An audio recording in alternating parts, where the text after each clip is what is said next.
The release of the Lockerbie bomber, a BBC survey, suggests most Scots think it has damaged their country's reputation.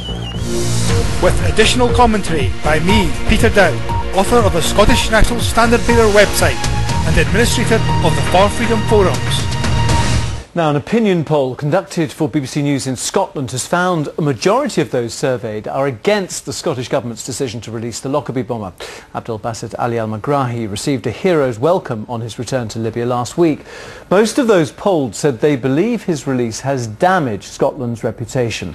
More from our Scotland political editor, Brian Taylor. And more from me, Peter Dow. Lockerbie. Pan Am Flight 103 exploded in the skies over the small Scottish town, killing 270 people. Abdelbaset al-Megrahi, convicted of the killings but released by the Scottish Government. Scottish Government, Brian?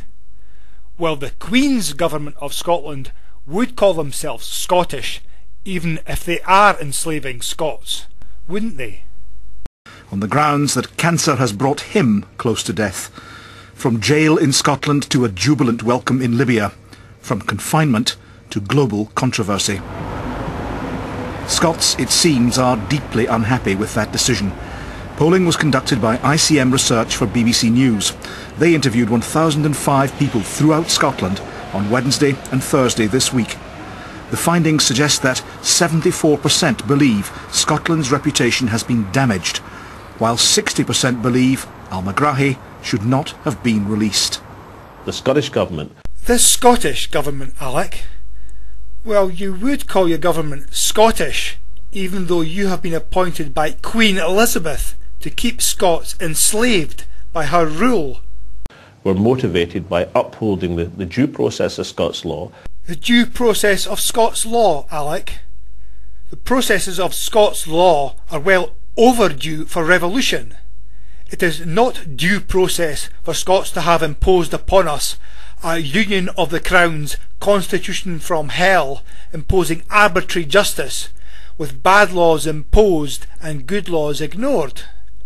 There can be no due process of Scots law while we Scots are enslaved by your Queen. And doing the right thing and releasing a dying man on compassionate grounds. A dying man? The man was walking up and down steps, talking, and he was well enough to serve Gaddafi's triumphal purposes. In the same way as that compassion would be accorded within our judicial system. That can't be a bad thing.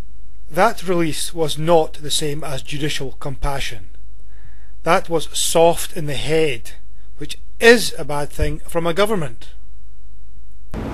This is the sharpest controversy since the Scottish Parliament was established a decade ago, subjecting Scotland to worldwide scrutiny.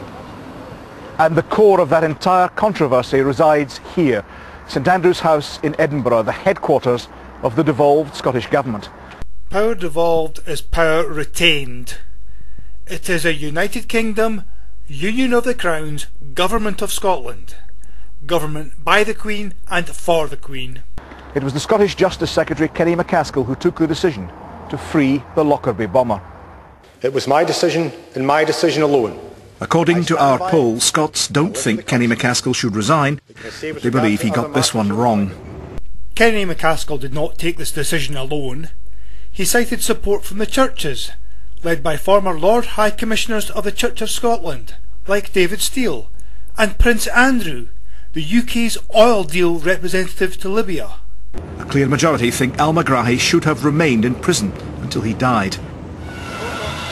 These scenes in Tripoli with Scotland's flag, the saltire, among the welcome for al-Megrahi have dismayed Scots. Seeing them on TV celebrating and stuff, it's pretty sick, it killed 270 people. It was the Scottish flag flying out there, that really, I couldn't believe it. I just couldn't believe that they would do that. I'm unhappy at the situation, at the Scottish flag that was being waved, but apart from that, it's not a decision that was up to, we were given the choice to be made. These are the Supreme Courts in Edinburgh, the very heart of Scotland's centuries-old independent legal system. The Scottish legal system has not been independent of the English Crown since the Union of the Crowns in 1603. For centuries, the judges, courts and prisons in Scotland have taken their orders from just one monarch, that of the Kingdom of Great Britain, and more recently that of the United Kingdom. That remains the case today. There is no Scottish independent legal system, Brian. But was this decision taken purely on legal grounds, or was it influenced by political, diplomatic and commercial factors? The Scottish Government insists this was a quasi-judicial decision prompted by mercy to a dying man. Scots, it seems, are sceptical. 68% think other factors played a part. I strongly agree with Prime Minister. Downing Street insists the Prime Minister played no part in the decision, but our poll suggests 67% think Gordon Brown's reputation has been damaged by the affair, although most Scots agree the decision wasn't one for him to take. But the bigger political hit is in Scotland, according to our poll. 76% reckon the standing of the Scottish Government has been damaged.